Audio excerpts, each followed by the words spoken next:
All right. Well, we're here today and fixing to make a call right quick with to Randy Dorrell, Top Gun Kennels, and see if he'll answer. This is going to be our guest today. We started doing these phone call things, and I like it. Works out pretty good. And we're just going to jump right into it. It's taking a second for it to get on there, so maybe we'll catch him surprising. He might not answer though. Oh, there's a ring. What's going on? Randy Dorrell. Y'all doing all right? We're doing good, brother. How you doing? We got you on the air. Oh, I'm already on the air. Oh, wait, look, we jumped straight. I said a while ago, when I called, I said, we're going to go straight into it. See if we can't surprise him. Yeah, we're not going to do no warm up, no nothing. Let's just get it, baby. Yeah, that's how you ain't got to get ready if you stay ready. That's exact. We just got off a metal roof in a lightning storm. Yeah. Like I said, I stayed ready, brother. That ain't no doubt. So how's everything been going? Man, honestly, I don't think it could go any better. Well, shit, that's a plus. I'm a day away from heading to Winfield, Louisiana, and I feel like right now, I've got the best pack of dogs I've ever had. No joke. Yeah, now. And on this one right here, usually I just wing it. We just jump into it. We just talk, whatever. But I actually wrote down a few little topics here that I wanted to. Oh, you know what I'm saying? Kind of get in depth a little bit more instead of just talking about Goose and what he does, and then stuff like that. Which I mean, that is the big thing. You're coming off a 5-time world champ win. For what, a 5-year-old dog? 6. 6 years old. Okay, yeah. Well, yeah. I mean, Lord, It took him to 10 months before he could get to number 1. Lord of mercy, but you've got a dog like him, and after you done that, I seen where you put him in the woods. You went to Logan Campbell's, correct? Actually, that was Goose Jr. at Logan Campbell. Oh, okay. That was Goose's son, the 8-month-old. Oh, okay. I did put him in the woods after his 4th world championship. Okay, now that was at Pat's, correct? Yeah, that was at Pat's. Yeah, I remember that. Yeah. Yep, I did that on his 4th world championship. That was simply it was the weekend after he won his 4th. So he had one of the best days of his career. Actually, it was the best point day of his career in Downsville. Yeah. The following weekend, we went to the woods, and he was the only dog on the ground. He found, bayed, and when he heard me coming, he caught. Oh, yeah, didn't he catch? Yeah, I was thinking to say, because I remember the video, because I was laughing. I said, if that dog starts, because I heard him bay a little bit, I said, he's fixing to catch. And sure enough, that was pretty wild. When I got close, he called, and man, I was a nervous wreck because I thought there's no way he's baying a hog. I didn't think he was going to bay because he ain't never seen a hog in his life under 220 pounds. Yeah. And there's times where he catches them hogs in the pen. Exactly. So I'm like, he ain't going to bay no 80-pound hog. Right. Man, when I got to where his tracks were, he was baying at 5.5 feet back on an 80-pound hog. Yeah, that's pretty cool. But when the hog, I think the hog heard me coming, and the hog tried to break, and that's what made him. Yeah, he shut him down. Yeah, that hog had backed himself up into a root system, and I think Goose knew better than to go in there and Oh yeah, he knew better. Nothing wrong with being smart, I mean. Yeah. So we're all the woods hunters that watch him bay in a pen, they go, oh man, that'll never work in the woods. Well, when he gets in the woods, he says, all right, I'm going to have to give myself 5 foot. He adjusts, he thinks. Yeah. I watched that dog literally read hogs and stuff in the pen. And you know, and I've sit and studied him as much as anybody could, you know, within reason. And I've watched him, and I'm like, I said, that dog is thinking, and he's reading this hog. He's watching that hog, his ass against the wall. He's looking at it, and he knows this hog is fixing to move. He's fixing to bust out. It's like he's got it. So, they got them. The hog, and I've started because I mean, obviously you watch Goose, and I look to see what he's looking for, and a lot of times when you see him kind of barking at the side of that hog, kind of where his head, kind of, he can look down the hog, see the ass. Mm-hmm. The first thing that moves on that hog is his ass cheek muscle before he goes. And that's why they do that. They look to there, like, hey, he's fixing to go. They'll kind of check his ass, and then, you know, that's when they know when to move. You know, they start that you'll see him move 2 foot to one side or the other. Yep. But that's, man, that dog knows more about being a hog than I could ever tell you. That's right. I wish I could put him on the podcast. Yeah, no doubt. He could tell you everything he's doing. That's exactly right. That'd be pretty cool if you could get inside his head for a little while. Well, we might not want to know, really. Man, I don't want him to start talking. Yeah, he might tell him what all he would tell on. He might tell on your ass, yeah. So, he's seen a thing or two, a time or two. So, I mean, taking him to the woods, there, you know, when I first met you, that was a big subject, is, you know, the bay pen dogs, they can't do this in the woods and blah, blah, blah, and all that shit.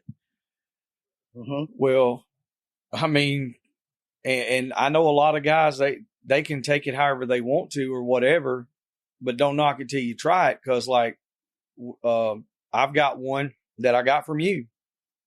Yeah. A little Jip, and just took her to the woods a couple weeks ago.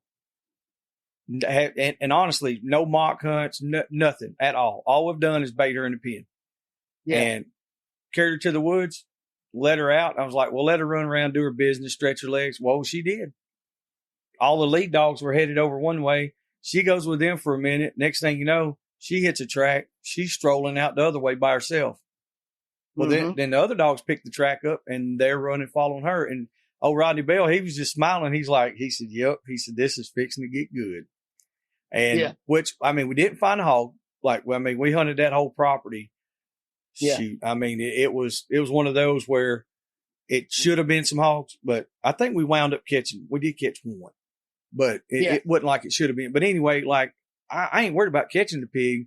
It was more along the lines of seeing that bay pen dog take off and go her very first hunt. And what is she? Maybe 2 years old now? 2 years old. I think end of January, she's 2 years old. And, I know guys that got all these big hunting lines of dogs and all that, and they can't kick them off their damn feet. Hey, ask Logan Campbell about them bay pen dogs. Cause I did go with Logan February 1st on his veterans hunt. Yeah, on the veterans hunt. Yeah. So I brought 2 dogs, both pen dogs, one off of Goose and one off Goose's sister. Mm-hmm. And I brought 2 bay pen dogs there. Now Friday, we got to the woods about 2 hours behind old Hunter Wheat, and he's the only one that caught hogs. But, Saturday, we got to the woods about 2.5 hours behind Hunter Wheat. And, I saw where Hunter was headed, and I got on my buggy and I went with him. And he's like, man, I dropped my dogs about a mile over here. He kind of showed me the direction they went. Man, I'm going to take this road up here. And, my idea was I was going to get ahead and get in front of them and cast back to them. Yeah. And, I'm riding up the road, me and the preacher, the preacher that did Jeff Avery's over in Church Point. Yeah. Man, me and him are riding the buggy, and Goose Jr. loses his mind in the back of his thing. I'm talking about his cutting cartwheels. It's an 8-month-old dog. And preacher looked at me and said, man, I think that dog wants out of there. And I opened the box 50 yards. He ran in the woods. He made a loop, and he popped out on the road. And you could tell, man, something was on his mind. He's like, hold on, I'm missing something. We come up the road a little way, turn back in, and within 3 minutes, hog comes running across the road, and he is on his, I'm talking about wide open, right behind him. Never made a sound. Never made a sound. Oh, really? He didn't, dead silent. Dead silent, never opened. Well, that dog's coming to Alabama, Randy. ran right behind him, hit that hog, which he was, I mean, all I can say, the hog didn't make it 50 yards back into the woods on the other side. And, he bayed for about 2 minutes, and I didn't have no bulldog, but we were waiting, like Hunter and them was the other direction. I didn't have no bulldog. So I'm like, we get send Red Man into the bay, and it's caught. And I'm talking about, we are in the worst sawbriar patch I've ever been in my life.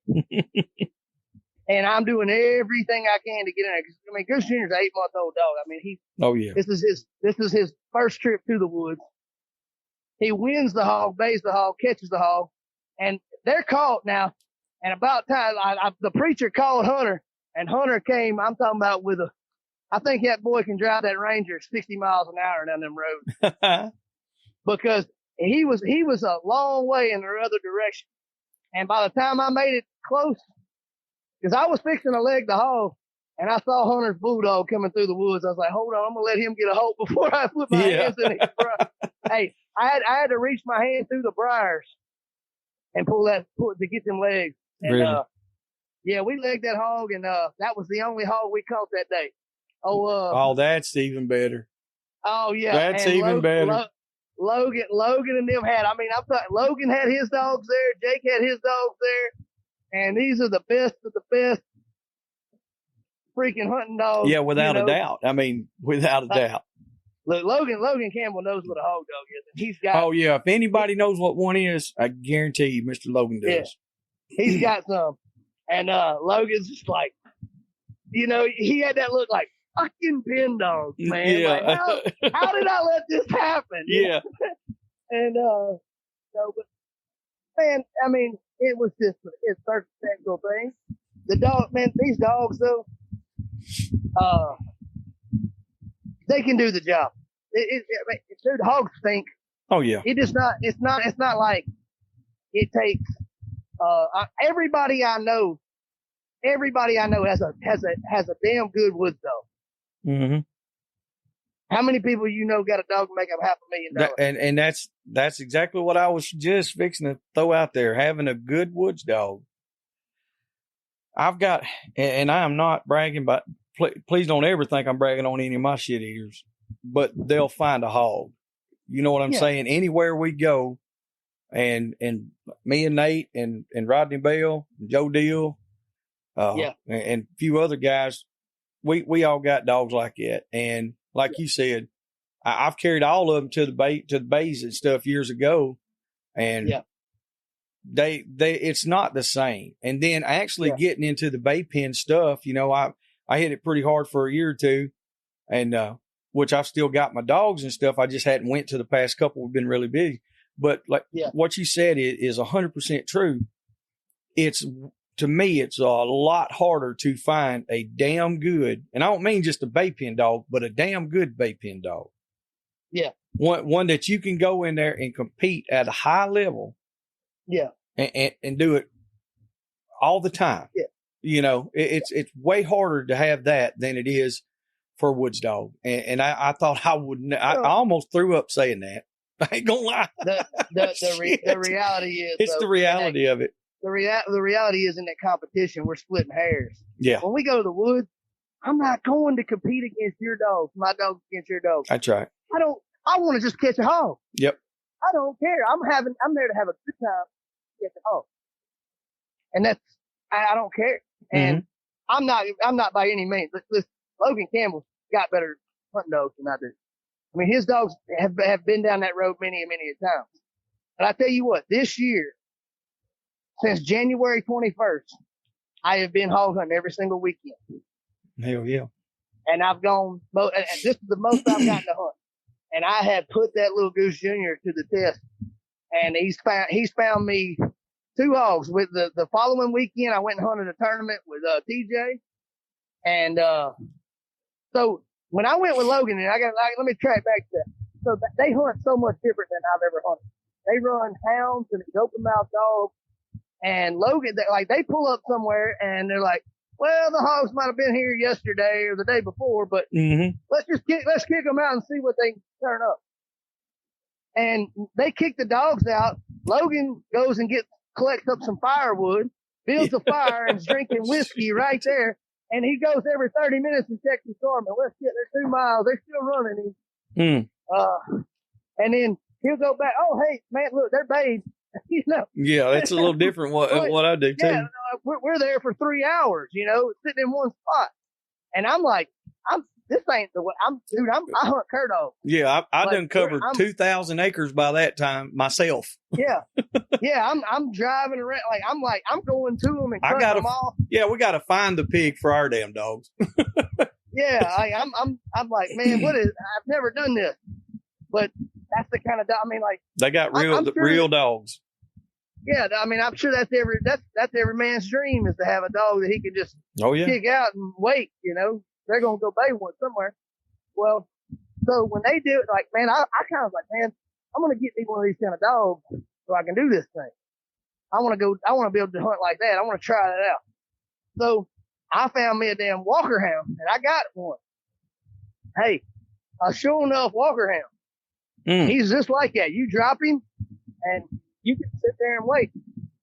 Well, I was like, well, I'll hunt that dog when I go there, and I'll hunt my cur dogs when I want to go, where I need silent dogs. But let me tell you what I did. I carried that Walker hound, I carried Goose Jr., and that's the only 2 dogs I carry other than my catch dog. And I'll drop that Walker, and I'll drop Goose Jr. with him. Well, Goose Jr. might not be able to keep up with him, but he ain't far behind him. Yeah. And that Walker hound will run through the damn woods, and he opens up, every 100 yards or so. He don't bark near as bad when he ain't got other hounds with him. He just every so often he'll hit a lick, but he'll get the hogs stirred up, and he'll be on one track, and then 2 or 3 hogs run right out in front of Goose Jr. and he's already got him. The one, yeah, he's since he caught that hog in there with Logan, I ain't heard him bark, and he's caught 4 more hogs for me since then. Hell yeah. I've not heard him bark. That's pretty cool. And you brought up a good point right there about that Walker dog not barking as much. We went down south, another guy named Rip Eason, they have power dogs just like Logan and them do. And we hunted with our dogs and we were trying to figure out, how we're going to hunt these dogs together. And we would take turns casting, but once it all got together, those dogs didn't open up but about once every couple 100 yards, man. And that's what he said. He said, well, y'all's dogs are silent. He said, so they really don't bark that much. Yeah. And I was like, dude, I really like that now, because hell, if they're running one and they're, way over yonder and they bark once or twice, well, my cur dogs will go to them. Yeah. And like you said, just like with Goose Jr. going over there, he stays close enough. When that Walker gets something going, hey, he'll take up the slack and get another one. Yeah, like a cur dog, and especially a Catahoula, like a Walker, you put him on one track, he may go past 7 hogs on his way to onto that one. But he's staying on that one. Yeah. Yeah. And in the meantime, he's stirring up everything in the woods, Oh yeah. and that cur dog says, hey, this one over here is way hotter than whatever the hell he's on. That's right. And he'll peel off and go get it. And man, I'm like, man, I can do this now. If I want to turn, and that's my goal, man. I want to turn this damn Goose Jr. I'm going to bay him in the pen at Earl. He's still a puppy. What all do you got that you're going to bring to Earl's that was another point that I had on my list here that I wanted to talk about too. Some was, what other up and comers do you have right now? Well, so some things have transpired here in the last 3 to 4 days that the rest of this competition world don't know anything about. Mm-hmm. So Steve Lester has decided that he does not have enough time to fool with these dogs, and I bought all of them. Really? Yeah. Well, me and you need to talk. I got Cole, that black dog he had Oh, at yeah. the last show. I bought Cole. I got Dottie. Really? Yes, sir.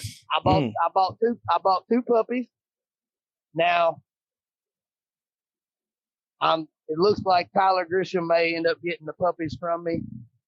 We just had a recent conversation about that, and the puppies are damn good. I don't really want to sell any of them, but the fact is, that's too many. I mean, what? I can't run this many dogs. That's right. Like it's not. I mean, I'm not. At this point in time, I'm hauling 12 dogs to the show. I got you. And that's a lot of dogs. I mean. Yeah, that's a lot of entries. Yeah, I was fixing to say, and that adds up quick. I got to win first place just to get my money back if I do all that. Without a doubt, I learned that the hard way.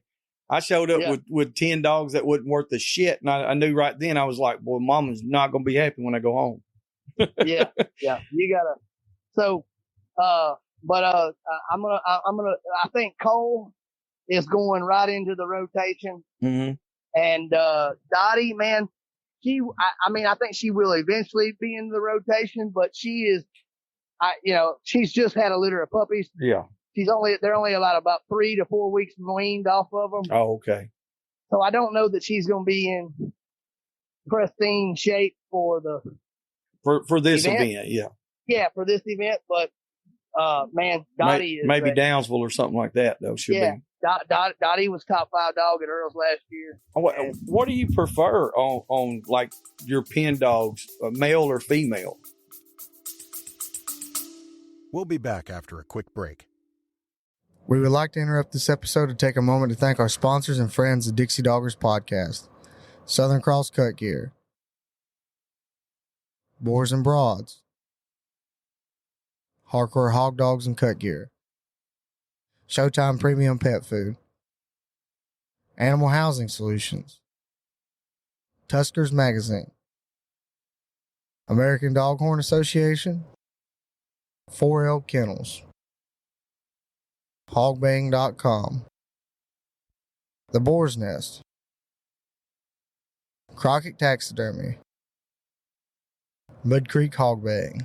A big shout out to all those people and companies who help make us who we are. Thank y'all. The only reason why I prefer male is because a female, you'll make all the plans in the world, and they'll change it for you when they come in season. Oh yeah, mine changed it about 2 weeks ago. Yeah, I was gonna call you. I was like, because she was actually scheduled to come in this coming week. I was like, or the week after, should I say? Because I told Nate, I said, well, I'll get with Randy. I said, I'll just bring her with us, and then we'll all be down there. And then within a week or two. No, she decided just to come on in, and I didn't even notice it, until we were going to go hunt. Nate was like, hey, we got a problem. I was like, oh. And so I was like, well. So Dove is in heat now. Yes. Oh. Yes. If you can get her here, we can breed her to cowboy. And that's what I'm going to look and see how she's, what she's looking like right now. Cause like if we got it right, she came in last weekend when she first started. Last weekend? Yeah. And so it'll be on the line. Oh, she's about to start going out. Yeah. And so that's what I'll have to get with Nate to double check that. But see, I was going to call you.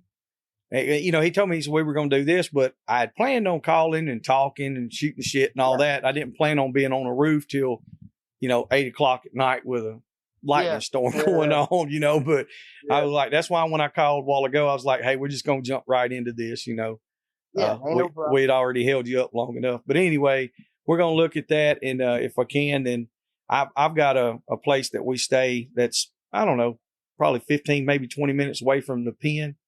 And somewhere I can keep her where I don't have to bring her on, you don't want dogs in heat down there because people get the wrong idea and they'll think we're trying to bring dogs in heat down there. Oh yeah. So I've seen a few of them in heat there. So. Oh yeah, it happens. Oh yeah, ain't no doubt. But if we could do, we'll get her bred up.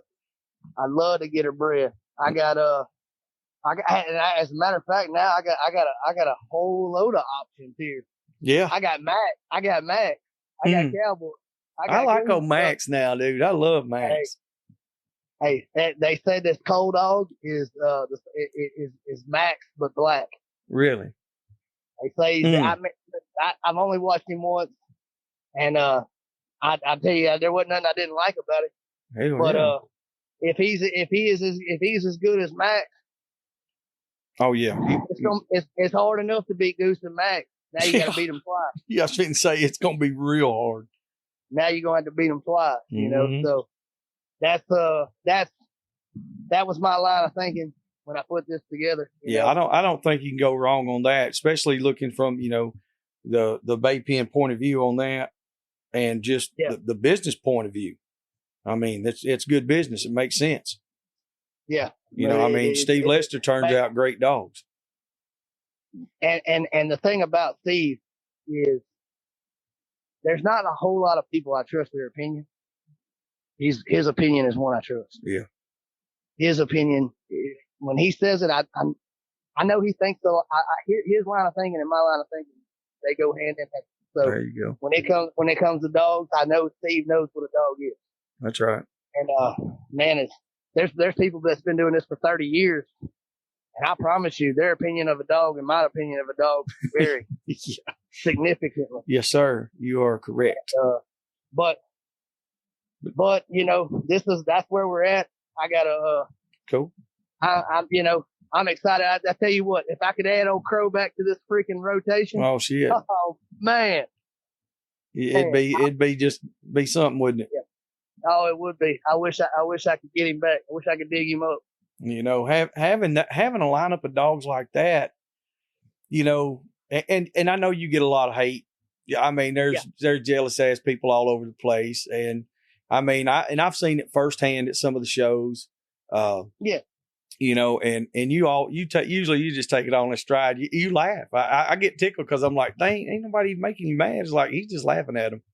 But like you got a good social media built up with Goose and your dogs in general. 90 plus thousand followers right now on Instagram. Exactly. So I mean, that was another thing. Like I said, I wrote a few things down. I was like, I wanted to get in on some of that stuff and just.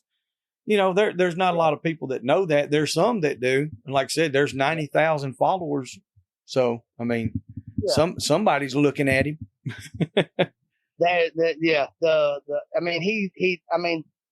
Listen, I did what I had to do to get his following to where it is. Mm-hmm. Everybody talks about growing the sport, but what are we doing besides talking? I do agree because I've seen that part too. And I've seen a lot of people that they don't like that it's expressed on social media. They're like, well, that's growing it the wrong direction. Well, then what direction? How are we going to grow it? What are they doing? Yeah, that's what I'm saying. Well, I know there's a lot of people that come to meet you and to see Goose as well. Like Scott Lanier. He's from Florida, and me and him become really good friends. And like he drove all the way up there to see Goose. That's why, and to meet you, he drove like 15, 16 hours just for that. So it's doing now. He's got bay dogs, Now he's got pen dogs. Exactly. So that's growing. I had a group of guys flew in from Brazil. Same thing. Yeah, that was last year, right? Yeah, in Downsville, and then the guys came from Hawaii. Mm-hmm. I mean, listen, it's one of that's one of those things that, man, like people may think it's just arrogance and cockiness, but man, that I cannot express the gratitude that makes me feel. That what I've done is, it's working. Like I wish others did. I wish others would help. I promise you. The back and forth, the banner, the my dog's better than your dog. Yeah. It draws a crowd. There was a guy that owned a coon hound. They started this freaking Facebook group, and I looked down and there's like 40,000 people watching a coon hunt on a live feed because the guy that owned the freaking coonhound was some shit talking. I mean, that's all he did. He ran his mouth very recklessly. Oh yeah. But I know a few of them like that. But they tuned in. But they watch it. Controversy sells. They're talking bad about him, But it don't matter. They're talking. Hey, the best line I heard in a long time. There's those that can do, those that can't talk about those that can. Yes. And I, for a long time, I kind of prided myself. I was like, well, I don't have no haters, like we're kind of in the middle. It's like we get along with everybody, everything's hunky dory, blah, blah, blah. Oh no. As soon as you make any waves or ripples, yeah, like you said, you start getting talked about. And cool. So now I'm like, well, it is what it is. And all it is. I love the haters. It drives me. Yeah. From the motor, it gets on a level where it don't even I don't even know if I find motivation out of it. But having that means that I know that they're still talking about it. Yeah, they're still talking. That's exactly right. I cannot stand LeBron James. I think he is. But you know what? You don't think he's better than Michael Jordan? Absolutely not. I know. He don't belong in the conversation. No, without a doubt. The only one that belonged in the conversation was Kobe Bryant. Yeah, Kobe. That's it. That's it. He was, but LeBron, here we are talking about him. Yeah. Do you think he cares? Shit, no. Yeah, he don't care. No, he don't care. And a matter of fact, I bet you half the stuff that he does isn't even his real thoughts, but he knows that's what's going to make waves. Look at Jake Paul. Oh yeah, dude. I mean, it's so much money, and every person knows his name. I mean, it doesn't matter if you're 6 years old or 60 years old. You know who he is, and you're like that. He made it. Yeah. Oh, without a doubt. And let's face it, he's not a bad boxer. No, he's not. Like I said, it's one of those deals. He could probably really do more and go further, but like you said, controversy sells, and he's making money. Dang right. He's making a lot of money. When Mike Tyson says, "Yeah, I'll do it," and there's a lot of guys talking shit about that. I'm like, well, I'm sure Mike's going to get a nice paycheck, and if he did lose, we all know he's going to get paid. That's what it's about, He's like 50 years old, bro. Yeah, almost 60. Shit. Yeah, or he might be sick. I don't know. No, he's 50. I seen something about it. He's 57 years old. Yeah, Seen it yesterday. That's old. Yeah, that's old. Shit, yeah. Even I don't give a damn how good a shape you're in or how fast you are, but still, I mean, you watch the workouts and you're like, damn, he can really get it. But at the same time, you got a 28-year-old or a 30-year-old. That's a whole different world. No, yes, it is. But here we are talking about. That's exactly right. That's all they want. That's it. And so, those guys are sitting around talking about you and Goose. They're doing the same thing. That's why I did what I did. The people that know me, the people that actually know me, man, they know that about me. And they know that they know what I'm doing. But we know each other on a personal level, and they know I'm not. Yeah, you're not. Cocky asshole. I mean, when I first met you and Pat, I was like, those dudes, they hate each other. I was like, when I first even. We did that on purpose. Yeah. And that's what I asked Pat. And Pat was like, no. He said, shit. He said, I love Randy. I was like, oh, dude. And no, it was Jake. Jake was like, no. He said, hell, they're good friends. I was like, oh. And Pat, he was like, well, controversy sells. And it does. Yeah. Sure does. It had them tuning in. Oh, hell yeah. Because I was writing, my little ass was over in the corner looking. I was like, what are they talking about today? Yeah. So that Goose Jr., I brought it, Pat was out there on that hunt with Logan. Yeah. But he got to see all that. What did he think about it? I mean, there wasn't nothing that you couldn't deny. Ain't nothing you could say at that point. See, I didn't know that was the only hog caught. Yeah, that was that on Saturday. On that day, yeah. See, I didn't know that was the only thing. Nobody said that, so now I know why. Yeah, on Saturday, but that's good and though. On Sunday, yeah, on Sunday, man, it was late Sunday before they started catching. About 2 or 3. Yeah. We went to this one spot and I casted Goose and Red Man, and they're 0.8 of a mile. Pat's looking at the Garmin. He's like, I'm like, man, I don't know what they're doing. He's like, I know one goddamn thing. They ain't under your feet. Yeah, they was getting on out. They got some get going. He said, I tell you one thing, they ain't on your feet. Yeah, you ain't supposed to know what they doing. That's Pat. They're supposed to be out of sight. That's him. So, I got one from him, and this was back in deer season, and I was waiting. I don't know what the hell I was even doing. Anyway, we went hunting, and he wouldn't come back. Like he just stayed out, and I kept on.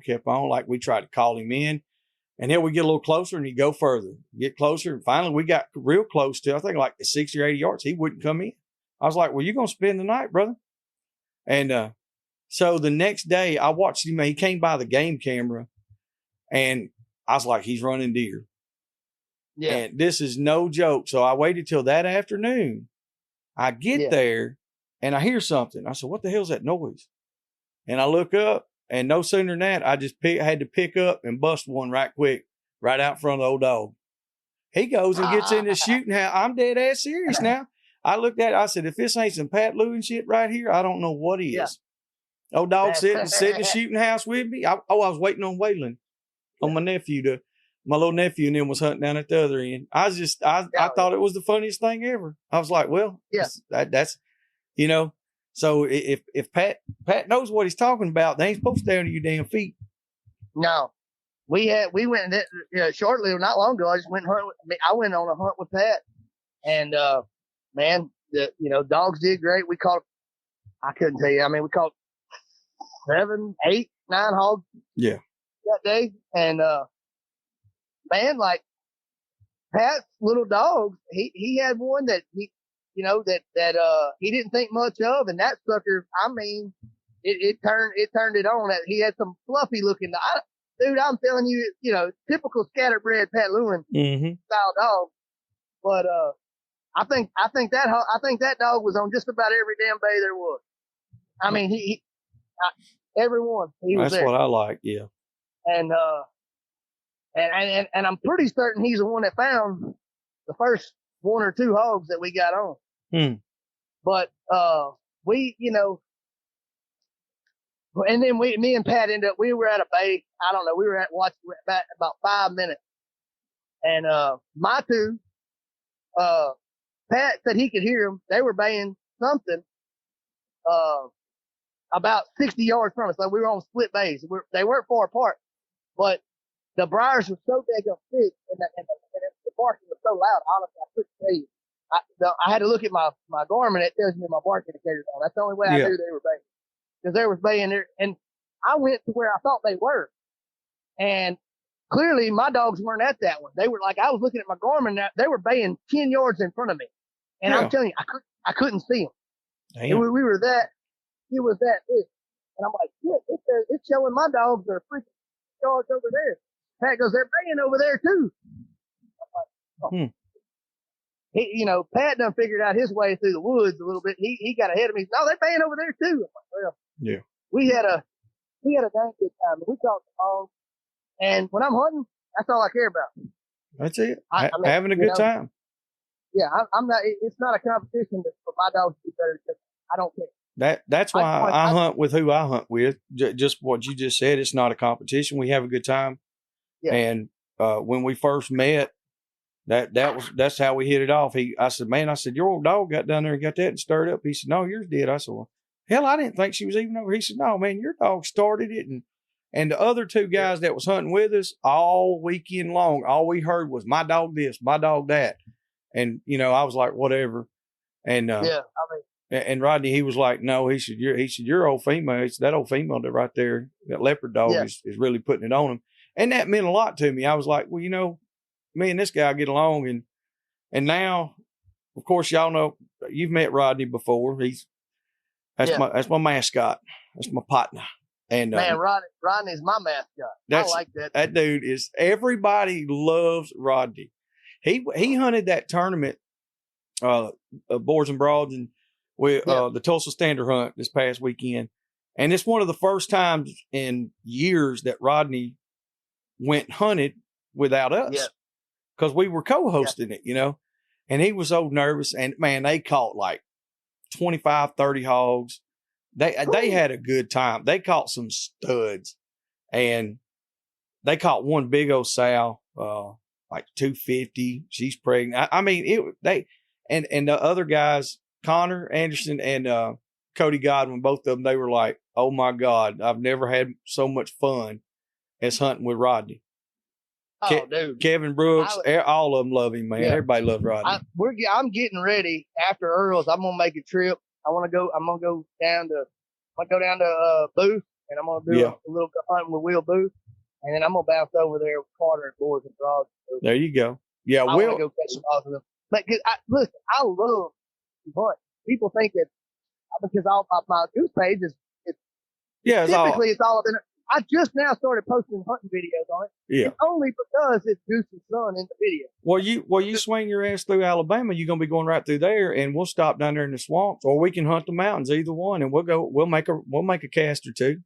I got a puppy that is 10 months going on 11. Mm-hmm. And he's born in April. So I wrote 10, 11 months, whatever, something like that. But anyways. And I got a little Walker hound, and man, I can tell you this: they won't embarrass me. There you go. They're not going to embarrass me. Well, I tell you what, I better not say that. Yeah, I was going to say don't. You know what'll happen. But just don't brag on them. If you brag on them, for sure. They haven't embarrassed me. They haven't embarrassed me yet. I've had a lot of runs with them. I don't know that I can't recall having a dry run, but I might have, I don't. Yeah. I mean, but they won't be at my feet. Well, that's the biggest thing right there. Walker Hound and Goose are going to pay it this way. Hell yeah! I'm bringing that Walker. I'm ready to see it. We're going to see what he's going to do in that thing. I'm ready to see what that old Walker dog's going to do. I think Blue Boy's going to be there. I had a nice blue tick jip I was going to bring, and I wound up, another young guy got her to start coon hunting. And I really kind of kicked myself in the ass a little bit because, like, we bait her, man. And I'm telling you, like, she looked way better than about any other dogs I had. So, you know how that goes, though. Oh, yeah. And speaking of these hunting tournaments, mm-hmm. I have no desire to win the hunting tournament. Because you know how many hogs you got to catch? Oh, yeah. I'm too fat and old for that. Well, now here's the deal. That's why when we done the Shankathon, we done it virtual. So you ain't got to drag 30 dead hogs all over the country. You can do it at your own pace. We started on a Friday and we go all the way to the next Saturday. Yeah. And that way you can hunt one day or 7 days or 8 days, whatever. Yeah. And you only one hog counts. One boar hog. The biggest hog that we go by the big boar score, which is a combination of the teeth and the weight. And all it takes is one to win the money. And I think every one that we've done a couple of them, and there's always a several $1,000 payout. Oh, and you ain't got to come here. You just do it. You video everything and you send it to us. I know, like Case Frida, he's placed every one that we've had, and he lives in South Texas, and that's what he told me. He said, "Dude, I'll hunt this thing every single time." Yeah, Well, see, like Garrett Piku and them, they did that Earl's tournament. Yeah, I know they won something. I'm not sure which event it was. And they won something and placed in something. I can't remember. Boy, he catches some big hogs, man. They catching hogs all the time. But I'm like, man, do you know the kind of work you got to do to catch 30 freaking a stringer of 30? I'm telling you, after I catch 3-4 hogs in a day, that's it. I don't want to do no more. I don't want to catch no more. Yeah, that's it. It's over. Yeah.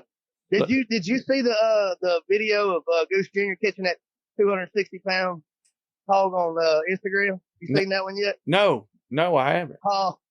He didn't listen, I'll go back and watch it. I'm bringing him to Earl's. I don't know if he's going to bark. Mm-hmm. Hey, this sucker has, talk about a shankathon. That sucker had him. And cut him. Really? Didn't bother him, did it? Made him worse. He got rough. Hell yeah. He called before, he was caught. He had that hog caught before I sent my bulldog. But I wasn't going in there without the bulldog on. That's right.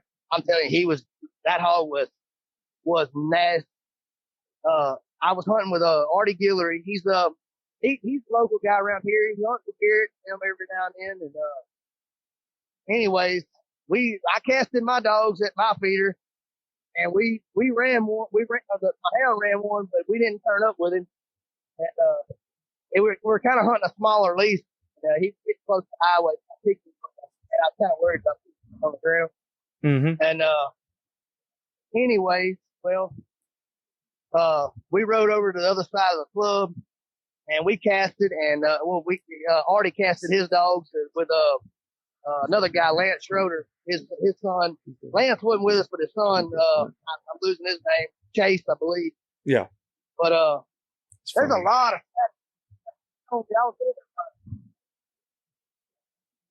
You hear that static? Yeah. Okay, I didn't know. It's cleared up now. Are you good? I don't hear it. Yeah, I was going to say I don't hear it now. I heard it though. Oh yeah. Yeah, it was getting. It sounded like I was talking to you. You was in a windstorm. Oh, I know. That's what I said. It did it for just a second. That's what I was. Yeah. I don't know what it was. But I'm just sitting right. I'm sitting still. So. But Artie and Lance's dogs went straight to a feeder, peeled off. I bet we weren't 50, 60 yards off that feeder, and they were bayed. Well, Goose Jr. had just came back from hunting with all them open mouth hounds, and it kind of had him a little like he wasn't wanting to honor the dogs because I mean, hell, them hounds done lied to him one too many times, you know. That's exactly so right. He wasn't real receptive when I first sent him because I had him fully vested, and I had my bulldog, and I'm walking him to the bay and man, he wasn't really pulling like he was worried about it, and then as we got closer, he could tell that they were bayed. They like, hey, these boys ain't lying. They got one. And, I sent them suckers. I sent Goose Jr. first, and he hit, the hog broke, but that hog didn't make 30 yards. And, that hog never squealed. He was bad. 260 pounds.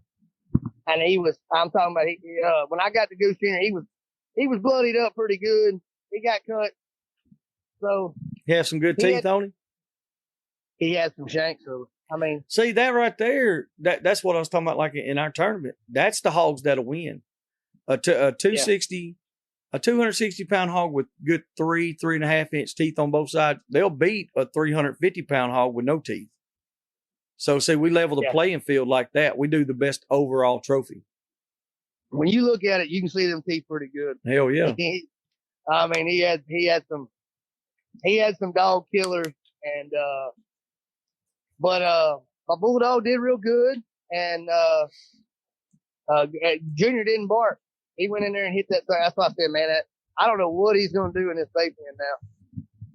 I have a feeling it's so weird, man. The way those dogs do. That OJ dog of mine will bay good in the pen, but in the woods he won't bark. It's just a hammer. Yeah, I don't know. I mean, we'll see. But he was paying real good in the pen. But this sucker looks like a clone of Goose. Yeah, I've seen him. You know, and I've seen videos of him that you posted. Yeah, man. That's why I thought it was Goose. Like I said, when down there at Logan's, that's who I thought it was. No, that was Junior. He was 8 or 9 months old then. But I got to break out another secret. So Jake Lloyd Cano has decided to spend some money. Mm-hmm. He took one of my skin cells and cloned Goose. I knew it was coming. You cloned him. Cloned him. Clone to the Goose. Hey, wait. I was real skeptical. Like, man, there ain't no way. Look, this sucker holds his mouth the same way Goose does. Really? He smiles at you like no shit. I'm telling. There is not a spot on that dog. He ain't but I don't know 4 or 5 months old. Yeah. Oh my God. It's crazy, man. It is insane. Yeah. It's insane. I can only imagine. Yeah, I want to. I'll see you in a couple of days. We're gonna sit down and talk. Yeah. I got a video of the dog. I ain't posted it yet. Because I have one, and I promise you, not like for woods. This is a woods dog, and most people would be absolutely insane to do it, but I would with this one. Yeah. Well, it's a $50,000 deposit. Oh, I can only imagine. Yeah. And I mean, and the reason I say that is because, like, you know how it is when you have that once in a lifetime deal. Yeah. And when you can take a dog, like I carried this dog back to the man who originally raised him. Yeah. And he tried to buy him back several times. And I actually I said, here, take him back. I was retiring him. Yeah. Because I was like, something's going to happen, But when you can take, and this dog is a jag, it's a Yog Terrier.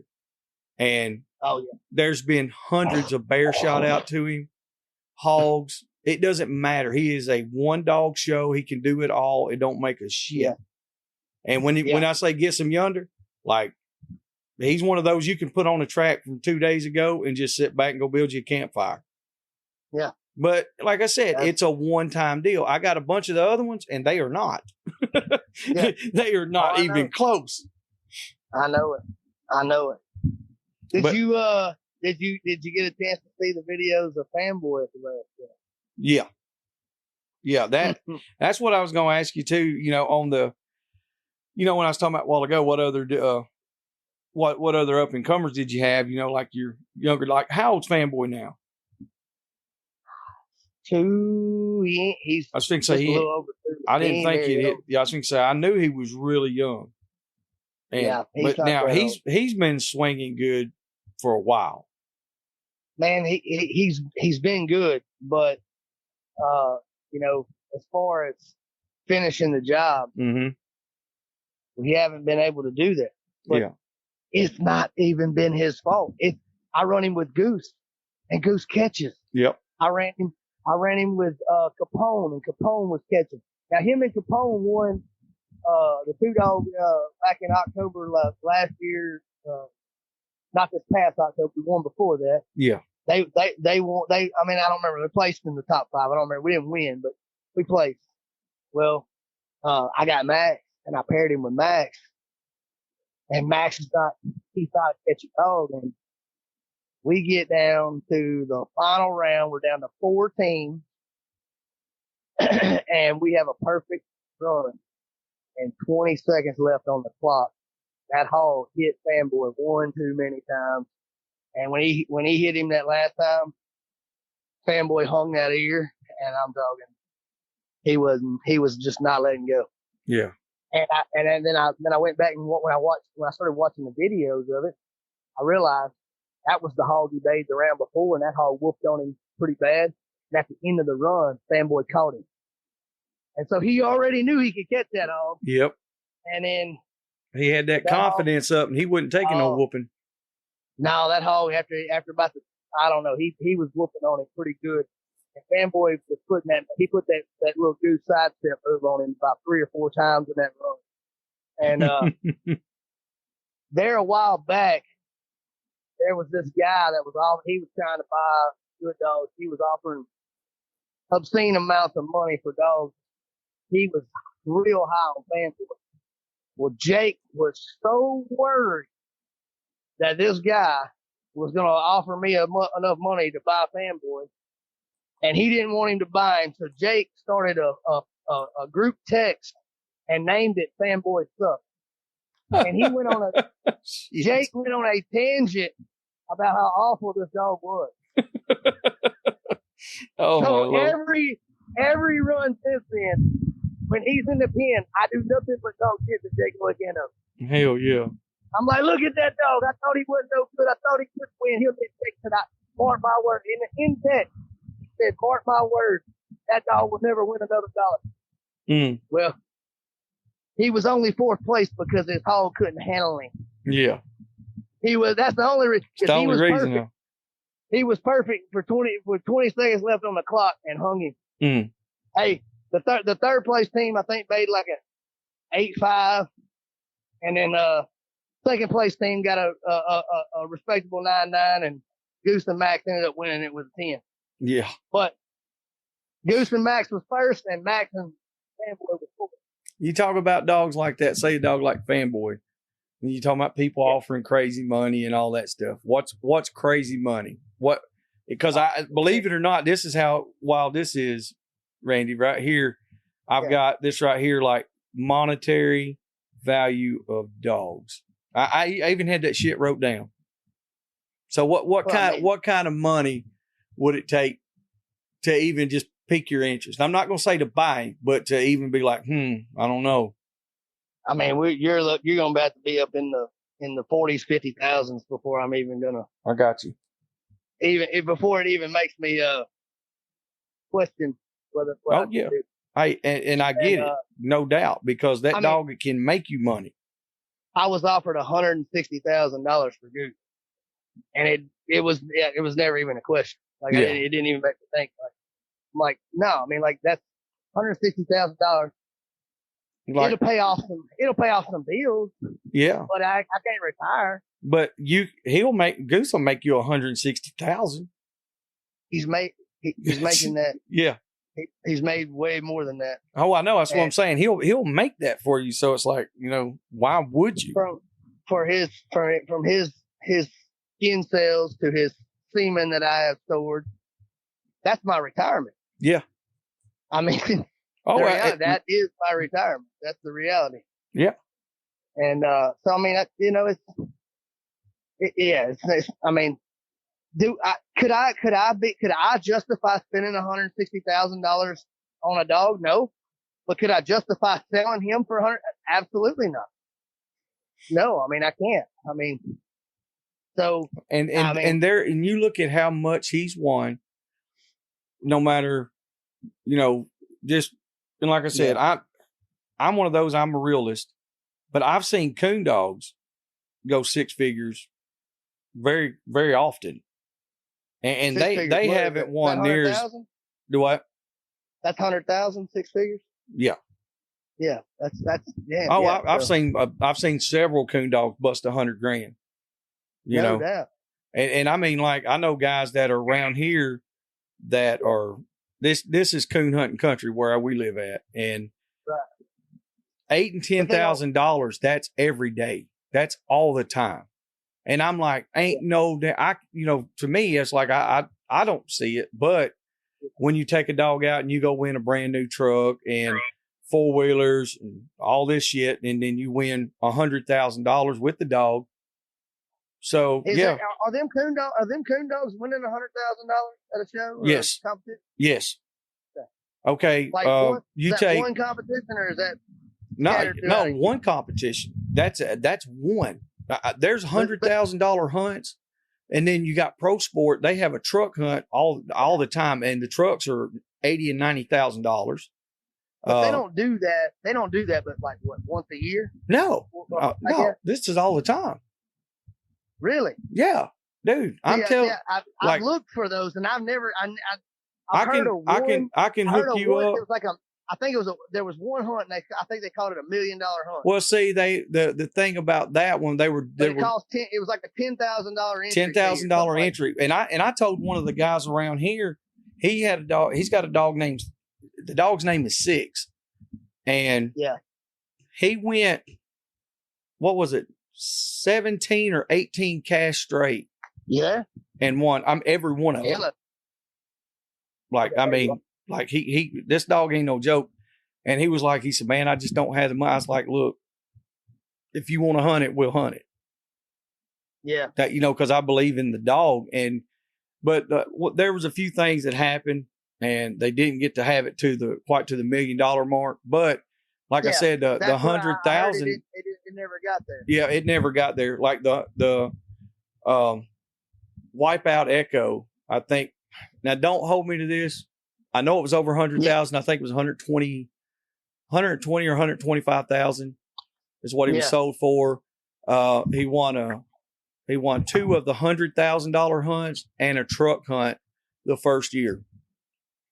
Yeah. So he was right at 300,000 in earnings the first year that the guy had him.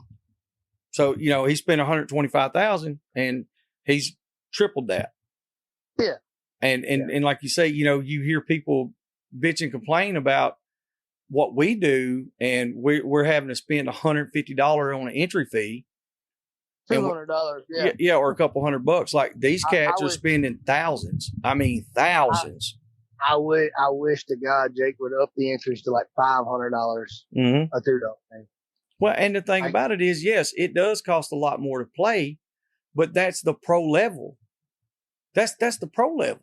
To me, I get it.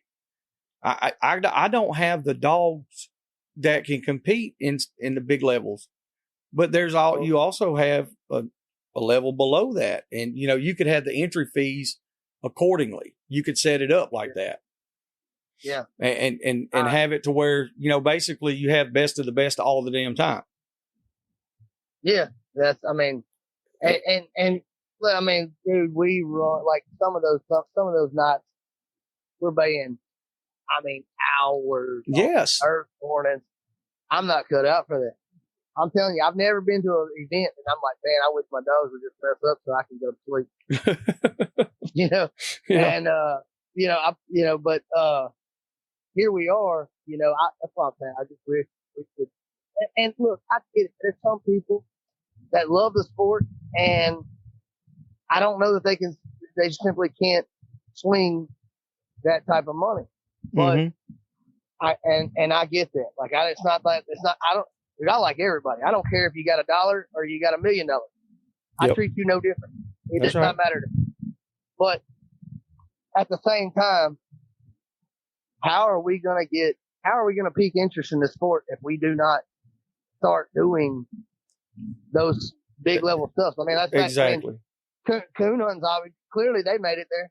Oh yeah. Like I said, coon, like it blew my mind because when we opened the store here in Jasper, we had just the basic stuff, and the coon hunters started coming in, and they were like, we need to do this. And that's how I learned all this.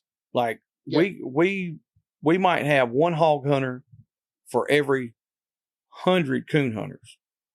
Yeah. And like, I'm not saying money's no object, but I'm saying a $10,000 dog is, everybody around here has one that's $8,000 to $10,000.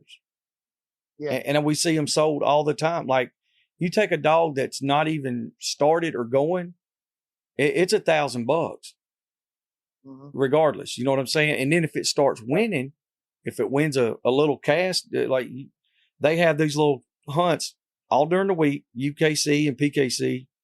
And I think you spend like $30 to enter and you win $70, but you can do that 5 nights a week and it starts to add up, and these guys are doing that stuff every night. Well, then that gets you in your earnings, and then you can get up to the next level to where you get to these big hunts. Right. And then when you get to those big hunts, that's where you have people that, like these guys that own these dogs, they don't even know these dogs. A lot of them have never even seen them. They have people who handle them and hunt them for them. Yeah. And it's wild. I couldn't believe how much money is in that. Yeah, I can see myself doing that. Well, I know a guy that does this for a living. All he does is handle dogs. He makes a very good living doing it. Yeah. He coon hunts.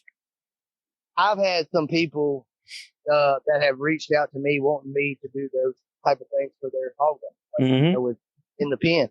Yeah. But it's not we're handicapped. We don't have enough money. I mean, and that's the thing. They want to pay $200 for a whole month of training. Yeah, that's not going to do it. It's not going to do it. I'm $300 a week. Yes. And I can't guarantee you that your dog is going to be able to pay a perfect score. Mm-hmm. All I can do is guarantee you that I can tell you whether he's going to make it for you or not. Yep. That's all I can do, because I cannot force that dog to stare at that hog. Oh no, that's without a doubt. Yeah, and so it is. We're splitting hairs. Like in the coon hunting world, I don't know. I don't know all the details of it, but I know that the handler has way more influence on the final outcome than what a handler in the hog dog company does. Oh yes, because they gotta be able to. I know they gotta call their dog where they exactly treat or whatever, and they gotta be right. Oh yeah, and because you start getting deducted. Yeah, yeah. Like if that dog falls out, and people want a dog that'll get out of the box and take off wide open and get a mile deep, and then these other guys, their dogs are dicking around over here. Then all of a sudden you could say, all right, strike my dog. Well, you're struck in. Now you got to go to your dog and say, okay, well, tree my dog. Well, he's so far out there that by the time you get there, he's going to have something. He might be coming back in tree. And the reason I know this is because of all the handlers, and they're telling me all their little handling secrets. And I'm like, so you strike the dog and he ain't even running nothing? They're like, yeah. So he's just running straight line. But you're the first one to call it. Exactly. So they call it pencil whipping. Yeah. That's what they say. And I'm telling you, man, I was like, holy shit. They said, if you know them rules, you can win every hunt. Unless you got a sure enough coon dog that just beats the pants off of you. Yeah. And that's one of those things where that you would be good at it. I'm telling you, I think you'd be good at it. I probably would. I really do. But I got a good coon dog I'm going to sell you. Hey, man, come on. Hey, man, we work something out. But I would have to go to these things. It would take me some time to figure out how these guys are doing it. And I promise you I'd find a trick. Oh, yeah. But at the same time, man, like in what I like to do, I want to know that my dog's got it. I want to know that my dog's the best. Yeah. I don't want to go out there and whoop you because I'm smarter than you. Yeah. And that's why I don't competition coon hunt. I love to coon hunt because, like you just said, I want to have that dog win, because you can go to a hunt and shine that tree, and if there's a chance that it could have got out of that tree on another limb and went in a hole, well, that guy can still beat you. And I'm like, dude, no, I want to see the damn coon. Yeah. If we treat, I want to see that damn coon, or just call it and let's go to the next one. But that ain't how it works. Mm-hmm. Yeah, that's the kind of thing that, man, I don't know. Yeah. I'm like, I think there would be a lot of frustration, aggravation. Oh, and yeah. I think there's a lot of room for politics or something like that. And as much as people want to try to say that we have politics in our sport, it is very cut and dry. It is the most fair and honest event you can enter in. Like, they get it wrong in football all the time. Oh, yeah. And they got instant replay. Yeah. And I've seen it wrong. I've seen my dog called wrong. And I've also seen my dog called the other way. I've seen it to the good. And I'm like, wait a minute, that wasn't a 10. Yeah. And I seen something, but the judges didn't see what I seen. And the rest of the time I didn't see what they saw. So, and I do have to agree with that. I don't think there's as much as people think it is. It's like they read into it too much, or try to read into it. I think with the judges that got up there doing that job, they absolutely don't care. They call what they see, and they don't call what they don't see. And sometimes they get it wrong. Dude, they sit there. How long do they do this? Yeah. It's a tiresome job. And I don't see nobody knocking down the damn doors to try to help. Yeah. And that's the thing. Everybody's bitching about it, but ain't nobody offering to help. Exactly. I don't want to ever hear a complaint unless you got a solution. That's exactly right. Come to me with a solution before you ever come to me with if you're going to come to me with a problem, you better have a solution for it. I agree.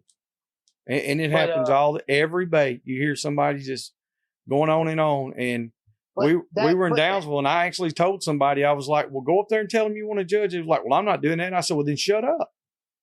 Yeah, I mean, the culture has changed a lot. It used to be way worse. Really? But it used to be way worse. Man, it is. To be honest with you, it's really, the culture has changed. People have, people have came to terms with that. For the most part. I'm not saying for everybody, but there's, some people just, they're going to see it how they want to see it because they need an excuse because they're kennel blind. Mm-hmm. They don't see what the dogs do wrong. And there's nothing you can do about that. There's zero you can do about it. Some people catch a bad break and it upsets them, but I've caught bad breaks and I've caught good breaks. Mm-hmm. And the good breaks don't upset me. The bad breaks do. But I've gotten to a point in my life where I'll never display that when that bad break upsets me. First off, I gotta snap out of it cause I gotta go on to the next run. Mm-hmm. I gotta forget that. I gotta have short-term memory loss. We expect that dog to have short-term memory loss whenever he gets smoked by the hog and he's hurt. And then yet he's got another run coming up 10 runs from now and he's got to go back in there and do it coming after he just got smoked. But he's got to forget about that. You want that dog to have short-term memory loss, you better have it too. Yep. And you better have it too. 100%. You better forget about that bad break. Know that that's just part of it. And, I felt like, I judged that the other day. I felt like you caught a bad break. Your dog didn't mess up, but I'm confident there were other dogs that messed up just as bad, if not worse than he did, that didn't get called for it because there was a circumstance where I'm watching one dog because I got an account initiated on it or something is going, something's going. And what people don't realize especially when you got one judge up there to try to judge the entire event. I'll give you an example. Chad's dog, Ape. I get a count for a no bark on him. So I start counting. Well, while I'm counting, do you think I'm looking at the other dog? No, I'm looking at that one. Yeah, because that's what, exactly. That's what you got going. Well, that other dog might have looked out, sniffed the ground. He could have done all kinds of things wrong. And you know who ain't going to see it? Me, the judge. Because you're focused on this other dog. Yeah, because I got to make sure that I don't miss his bark in case he does it. Yeah. Because you can't always hear the bark. You might see it. And like you said, and not having a whole bunch of judges, it's got to be tiresome. Number one. Oh, well, I had a whole lot of problems going on down there at that bay, and the lighting was blind. The lighting was blinding me at night, like it was in my eyes. So if the dogs moved and they moved into a spot where the light blinded me, I'm 2 to 3 seconds before I can get the green dots out of my eyes. Yeah. Before my eyes get focused on them. And, I felt like I was set up for failure, from the get go. And it bothered me. I was like, look, in order for me to do this again, these lighting's got to be fixed. I want the judges stand moved here because I couldn't see distance.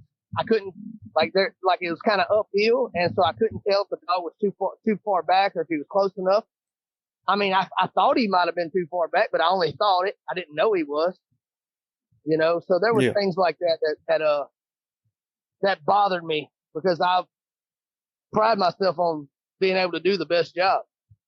And I felt like it was hard for me to do a good job. Yeah. You were doing the best that you could do, but it was just hard to do it. Yeah. And it was very hard to do it. I felt like there was some things that were missed late at night that I wouldn't have missed if it was daytime, and those kind of things were, man, they start bothering you too when you're like, man, I bet that I'm almost certain that dog screwed up, but I'm just almost certain. I'm not certain. Well, that's the way I've always tried to, in anything I do, if I'm not certain, I give the benefit to the dog. Yeah. If I don't know 100%, I wouldn't deduct the dog. But if that dog would have had that run 4 hours earlier in the daylight, you would know. You would have been certain. Yes.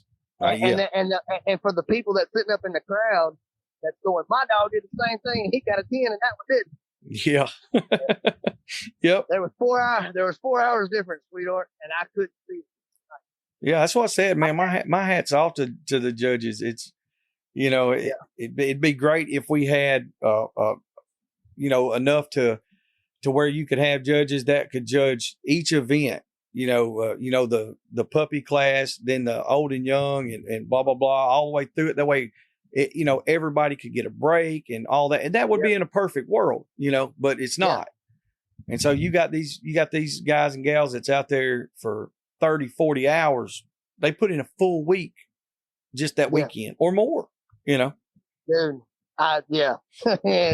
you ain't like, I mean, that day comes and I step away from, I'm handling and running dogs. I always thought I'd judge. I don't know that I'm going to do that. Yeah. Yeah. I mean,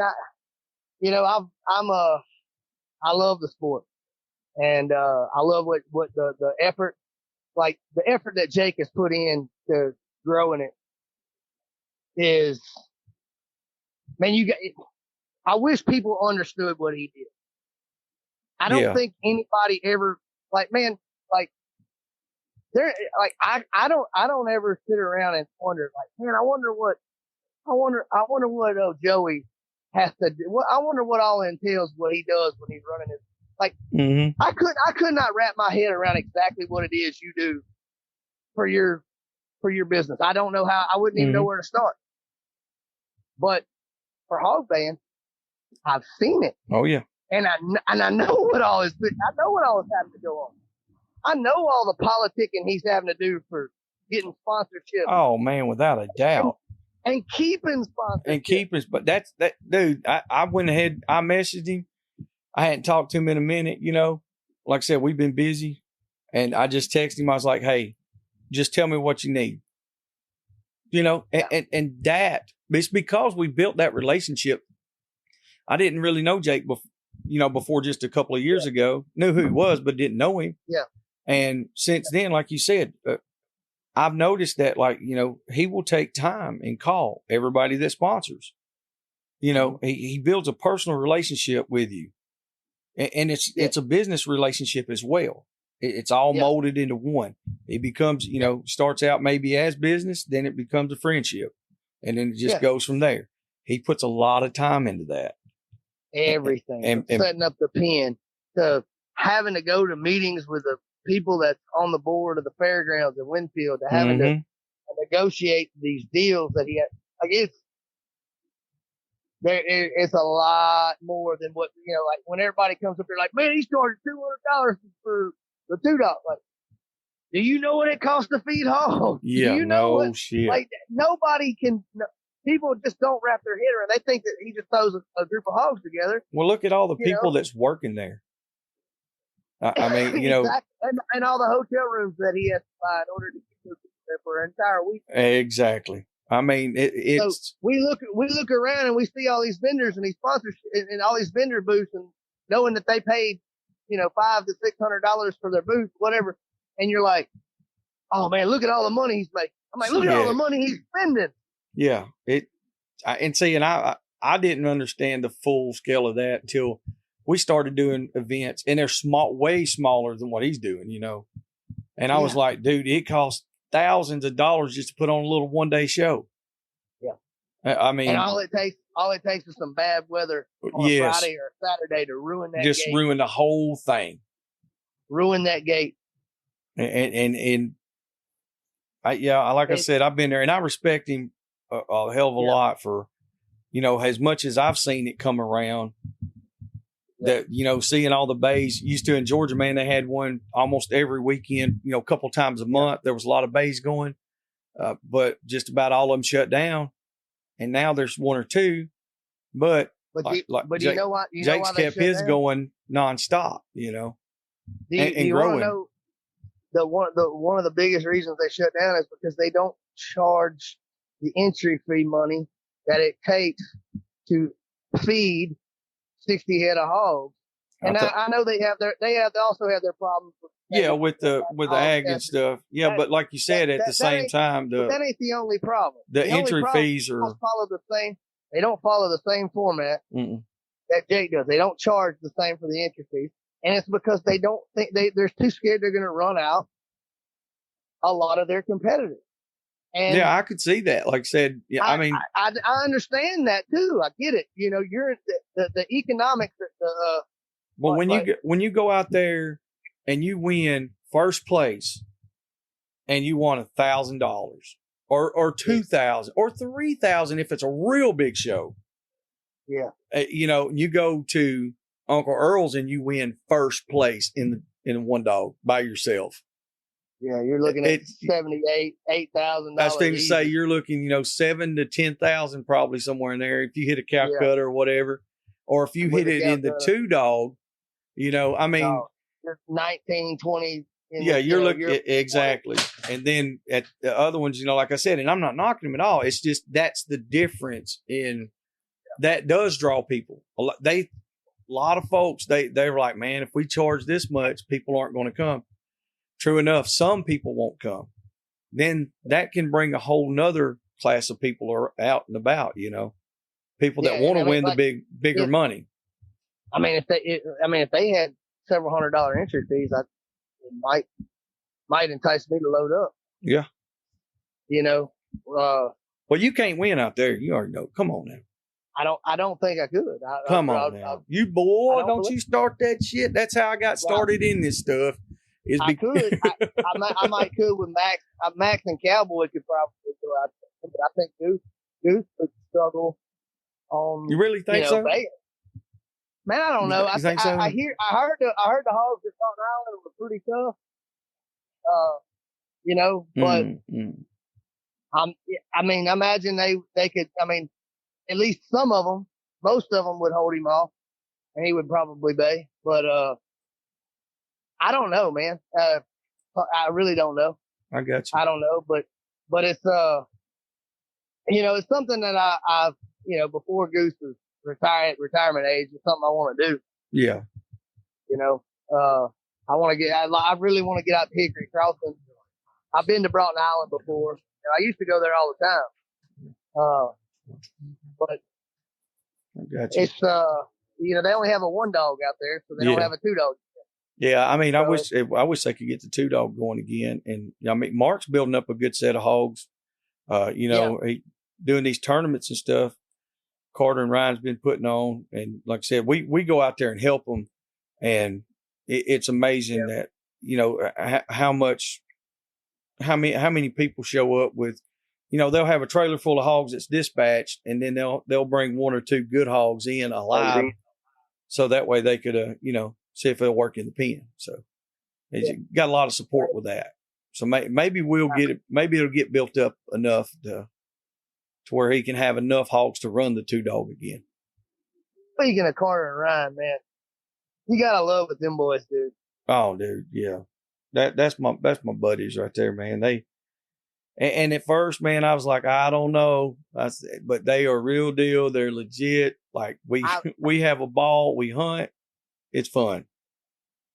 I mean, I to be honest with you, I don't think I ever questioned or doubted it for a minute. Like when I met them, I was like, that is. Well, that's what I'm saying. Before I met him, all I seen was like Instagram and TikTok. I was like, what are they doing? Because it was okay. So it's kind of like the old school bay pen guys seeing you put Goose on TikTok or something. They're like, why is he doing that? So that's kind of what I was thinking at first. And then I was like, this is hilarious. This is great because they're showing what really happens. Like, and they're making fun of their own dogs, and it's hilarious. But once I met them, I knew then I was like, yeah, these are my kind of people. Yeah. Yeah.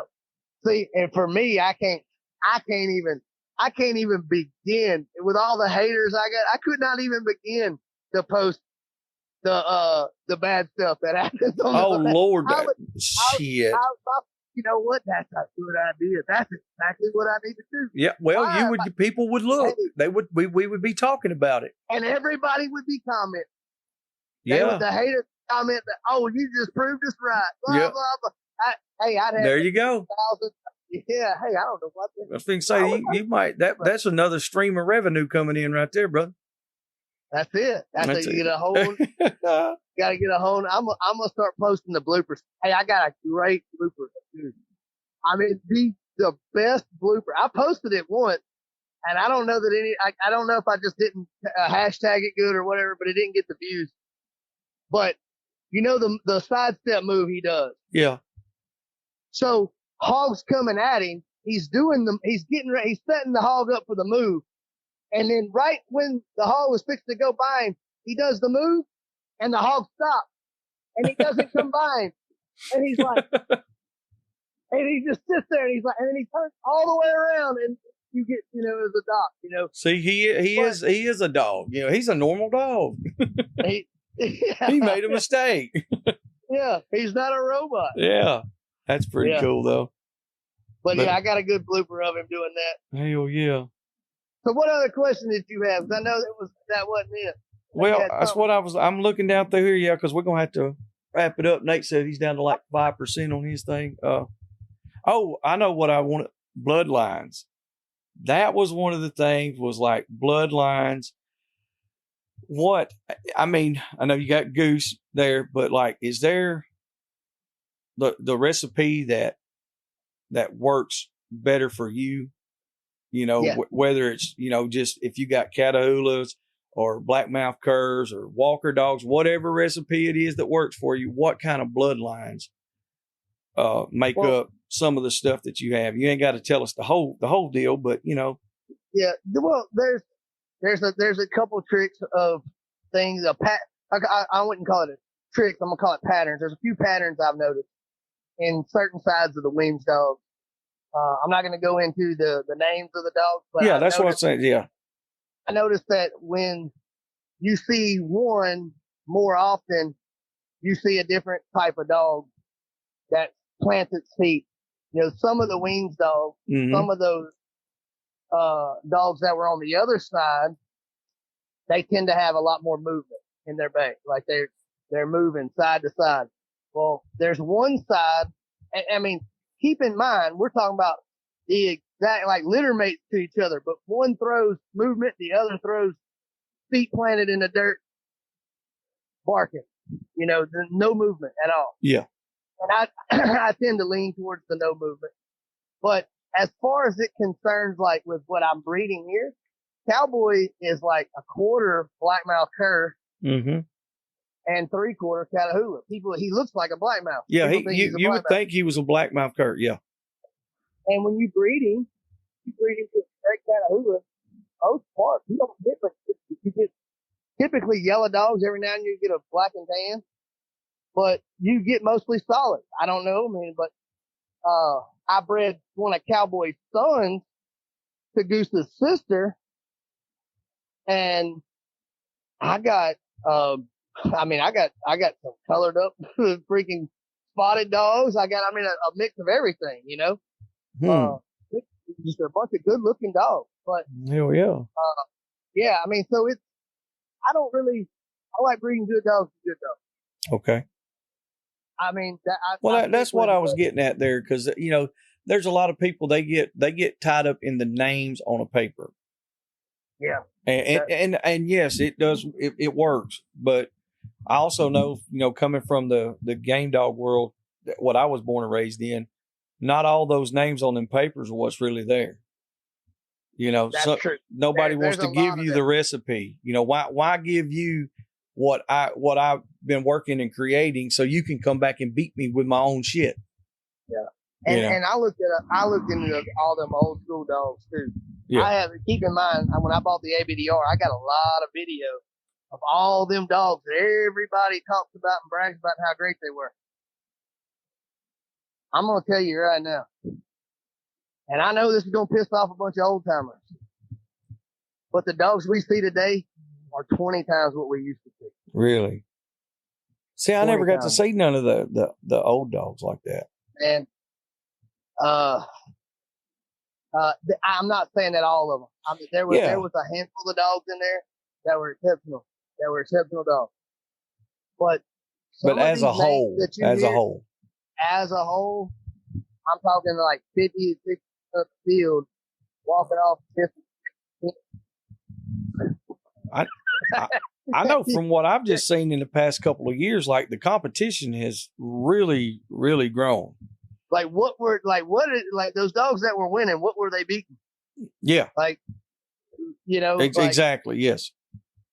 That's like that. Most of the field wasn't making the payoff. Mm-hmm. Nowadays, you looking at it like roughly 40 and almost. Yeah. If you ain't baying a 10, hell, you ain't even no sense of going. 40 and 50% of the field is getting a 10, somewhere between that. The level of competition, like I said, as a whole, and I'm sure you've seen it just really explode. When you're watching, oh yeah. Even when I first started, and I'm not saying there wasn't some good, like when I first started, like Gator was obviously, he was on a whole nother level, but it seemed as though, I mean, there was other good dogs in the mix, but Gator was just ahead of his time, back then. Mm-hmm. He was a one dog. Like Gator wasn't going out there and competing in the 2-dog and winning the 2-dog. I'm not saying he didn't. I think when he got up there in age, Steve ran him and placed him in a 2-dog at some point, but early on, you wasn't going to put a freaking, if a red bird flew in the pen beside him, he thought he had an ounce of help, he was fixing to catch. So, yeah, I mean, you didn't see that. And, Gator being just another, a little stat for you. Gator is the third, highest scoring dog, he career points, Gator is number 3. Hell. Right now.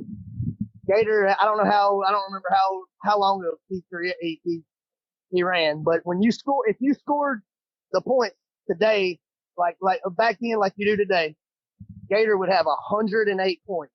Damn. And he would be sitting in 3rd overall. Do you know who number 2 is? Who's that? Well, take a guess. You got to know. You got to be close. Number 2 of all time? Of all time. Number 2. Crow? No. Okay. Shit, I don't know then. I'm trying to think. Cowboy. Yeah. I don't know why I said Crow. That's who I was thinking was Cowboy. Shit.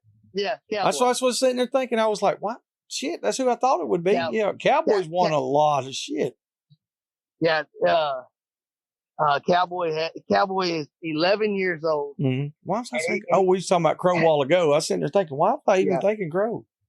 Cowboy is 11 years old. He's been winning since he was 6 months old. Hell yeah.